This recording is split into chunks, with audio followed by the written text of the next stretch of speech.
Hi everyone, Sajid Amit here, and welcome to my review. Sort of a three-way shootout between the three latest planars that are being offered in the market right now. And so, if you have followed the hobby for a bit of time, especially in the recent past, you'll see the sort of buzz planars have generated. Planar IEMs, of course. Planar headphones are obviously more common and more accepted, and some of the best headphones on the planet are planars. So planars are typified by a fast sound, sort of like a snappy, fast sound, and highly resolving sort of presentation at their respective price points. So these IEMs, especially starting with the LETSHUOER S15, so this is bound to be met with some excitement because LETSHUOER has firstly struck gold with all their releases and their previous version. So this is an upgrade to the S12. This S15 is an upgrade to the S12, and it can be had at $330, $330. And this will be met with a lot of excitement because S12 was a bit of a cult classic, and it had other permutations such as S12 Pro and the Z12. So LETSHUOER in general has been on a bit of a roll. So they make planar IEMs and also hybrid multi-driver IEMs, and their planars have been tremendous. And this is no different, guys. At $330, this is an amazing IEM, and I'll talk about this. The second IEM I'll talk about is the Sivga Nightingale, which comes in at $260. So it's a bit less pricey than the LETSHUOER S15. The S15 does, by way of an upgrade, also significantly upgrade the price. So this is at least twice as expensive as the previous version, which was the S12. The Sivga Nightingale at $260 is very well priced. It's kind of pretty. If you can see these wooden faceplates, I still have the plastic here. Decent cables and etc. And I'll quickly show you the boxes for each of these IEMs. But last but not the least, I want to talk about the Kefine Klanar. So it's spelled Keyfine. This is the name of the brand.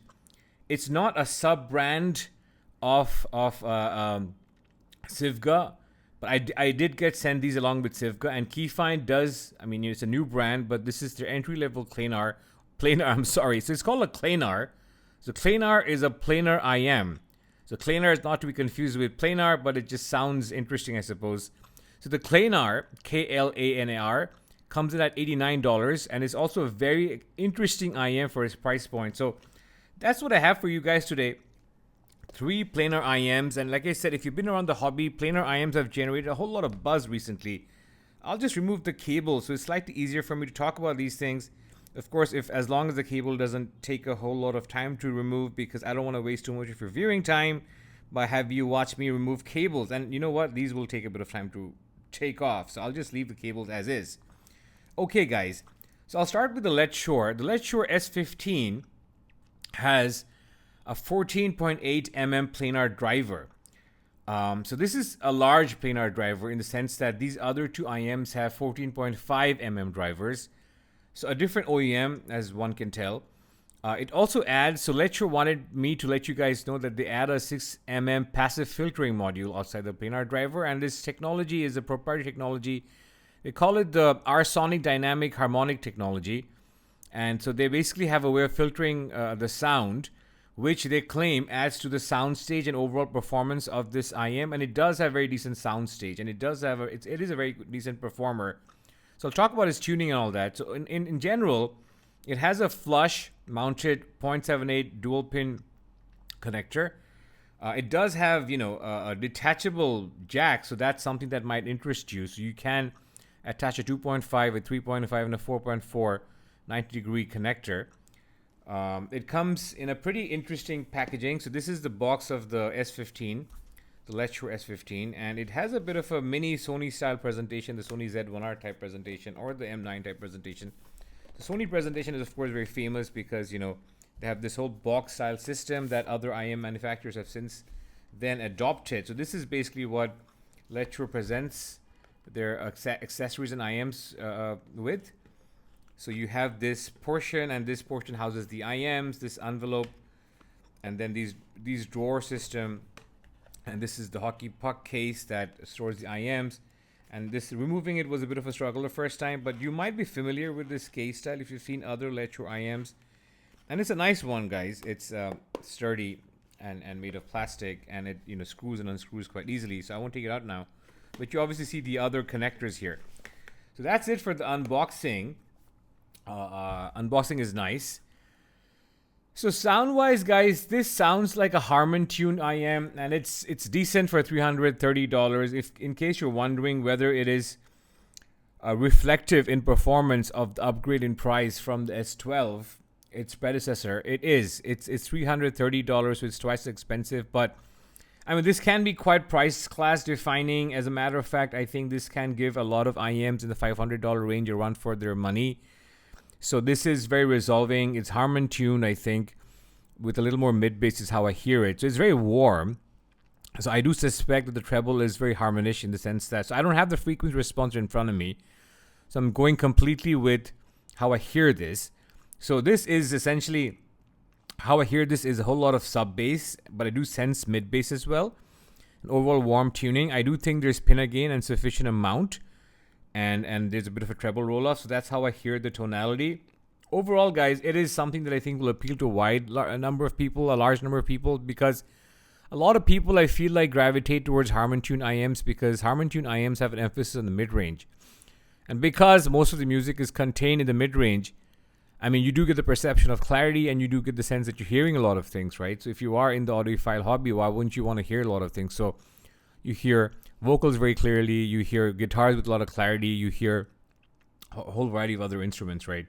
Especially if you have sub bass, then drums sound good. So drums do sound good here, and then a lot of people are treble sensitive when they start out in the hobby, and and that's what most reviewers cater to. So, and most manufacturers also seem to cater to. So this does have that sort of effect of being able to appeal to a wide variety of listeners. I mean, I'm not exactly a fan of Harman tuned IEMs because I do think they get boring over time, which is why I think you see a lot of churn in the sort of chi-fi sort of segment of the hobby. But it does give you a lot more quality than you get with most chi-fi IEMs. Like for one, like just look at the quality of the cable. So LETSHUOER isn't just any typical chi-fi manufacturer. I mean, they do give you bang for your buck, and they do give you a lot of resolution, a lot of technical performance. So all that stays true. Starting with the quality of the connectors, if you see the finish of the branding, to the grooves here, to the the sort of finishing of this plastic part of towards the end of the cable, towards the quality of the cable itself, like it's ergonomic, it's thin, it has some weight, so it does have some premiumness. It's easy to coil and uncoil. It doesn't have memory. So overall, and if you look at the quality of the faceplates, the finishing, the colorways, I mean, you do get a very professional looking product with LETSHUOER, so this is no different. And like I said, it does give you more performance than the previous version. So it's warmer than the S12. It's slightly more, it's thicker. It does have a better bass. It has better bass decay as well. The planar driver is indeed very impressive. So it's able to resolve a lot.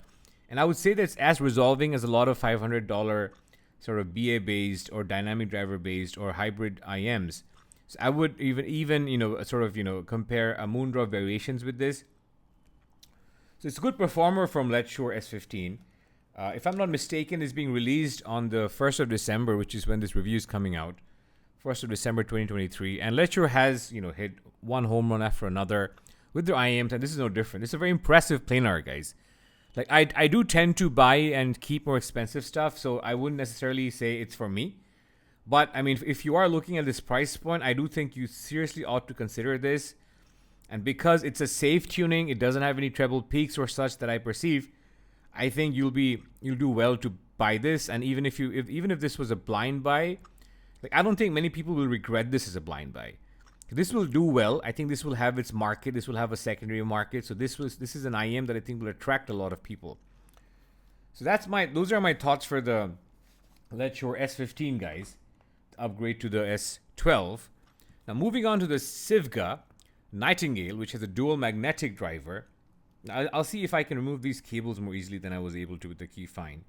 Yeah, so these come out more easily. And I do want to show off the shells because, as they say, these are wooden faceplates, and they say that these are, crafted very meticulously according to them, and from aged rare wood.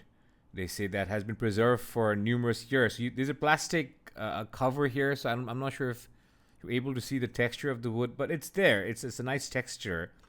The IEMs themselves feel, I would say, quite premium for the price point of $265.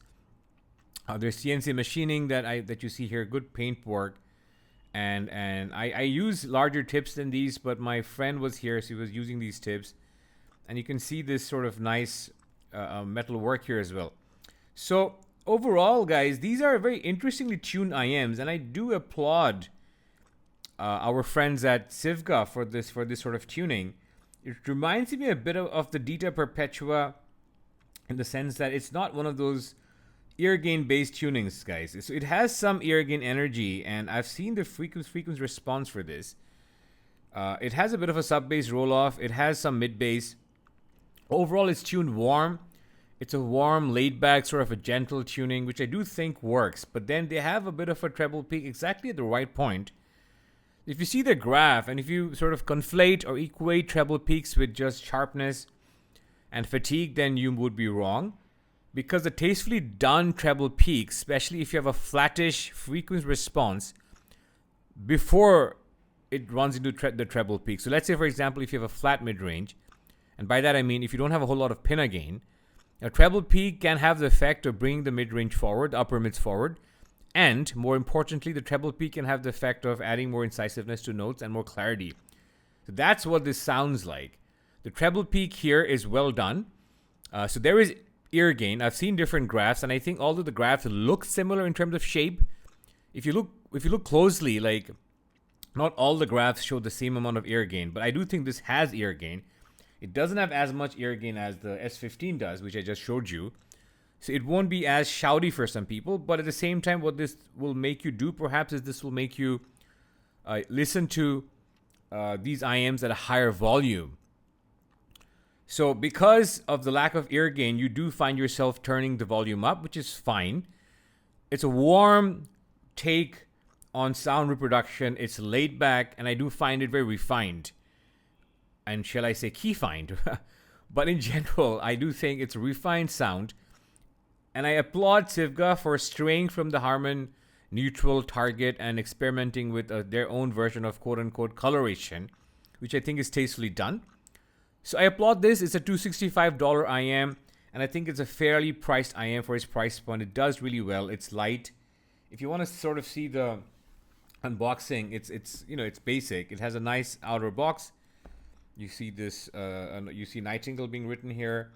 And of course, Sivga's branding, and the box opens up in a traditional way, and you get this carrying case. And that's basically it. And of course, you get extra sort of tips and stuff. So that's the Sivga, and I do think the Sivga is a good IEM, guys. 4.4 termination.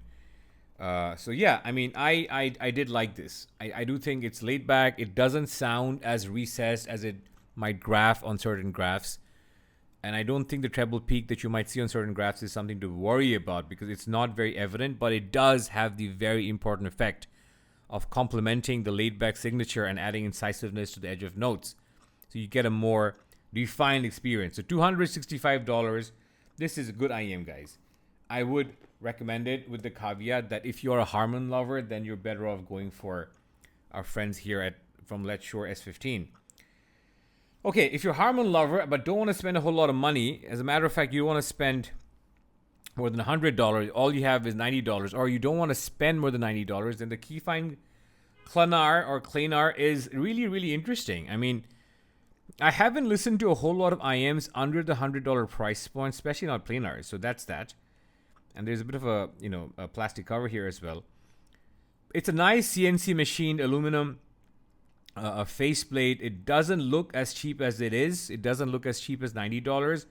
It's super comfortable. The cable is of a very decent quality. You don't get a quality of this cable even at higher price points, guys.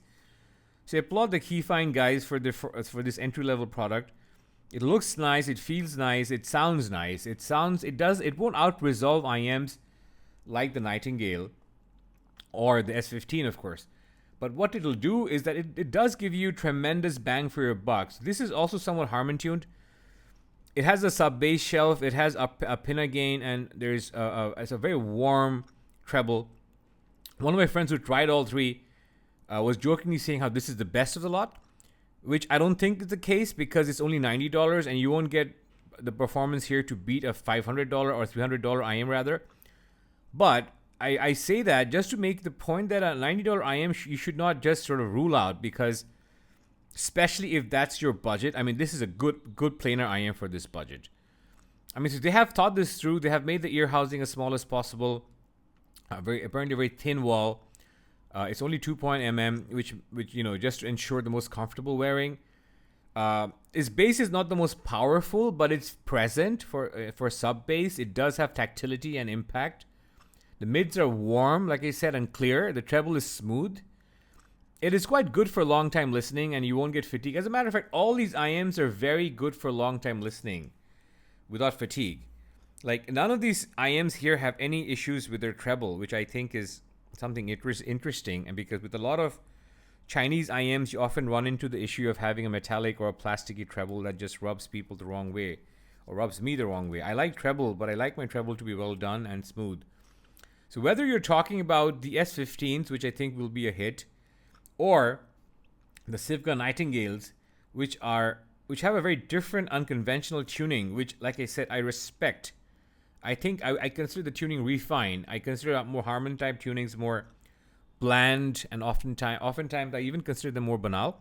But I do understand why at an entry level of $90 you'd want a Harman tuned IM, because you do want to cater to a larger audience. And this is that, guys. So even those who have higher end products might want to consider this if you just want an IM to take to the bed with yourself, or maybe take on walks or something. I mean, I think this is great. I mean, they're all easy to drive. So this is about 16 ohms and 105 dB. This is almost similar. It's about 16 and 100 in terms of sensitivity, 16 ohms impedance. And this is about 30 ohms impedance and 106 dB in sensitivity. But overall, because it's more sensitive, despite the fact that it has higher impedance, I would say that they're all relatively easy to drive. But I did find myself turning the volume up for this one because the upper mids here are not as protruding or forward as Harman. I would not call it recessed. It's relatively recessed, but I would not call it recessed because you do hear the upper mids.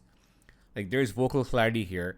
You might want to turn on the volume a bit, especially for A-being between these IMs, but I do appreciate more adventurous tunings. And Sivga Nightingale definitely ventured into that territory, and I applaud Sivga for that. And Keyfine, like I said, is a brand that I wasn't acquainted with until I got my hands on the Klanar or Klanar. So the Kefine Klanar or Klanar is frankly very good for $90. It's a very good IM for $90. You get a decent sound stage, you get like a decent tonality, and so yeah, I mean, honestly, I would highly recommend all these IMs at their price points. It's $90. $265, very good for $265. Like, I would take this over a Moondrop, Blessing, to Dusk, or what have you, because I find those dry Harman tuned fare very boring at $200, $250, $330. I do think so. I don't have the graph for this, but I sense more mid bass and mid bass warmth here than I think is the case with Harman. But it doesn't have a lot of peakiness or sharpness. A generally warm tuned affair. But what I will give this IM is that it sounds very dynamic and very punchy. With the right source, this does scale with good sources, so it does sound different from my Sony W1ZM2 DAP as compared to, let's say, my dongles or my Bluetooth FiO BTR7 dongle. But on better sources, this was slamming and punching in a way that I really appreciated. It made it fun and lively and dynamic. So that's it, guys. 3 new Planars, all very good at their respective price points. I'll leave links if you want to purchase them, and if you want to talk more about them, feel free to engage me in the comments, and I'd love to hear from you and engage you in a conversation. So that's it. If you've liked this video, give it a like. If you're not following this channel, do follow my channel because it helps with the YouTube algorithm, and I'll see you in the next one. Bye bye.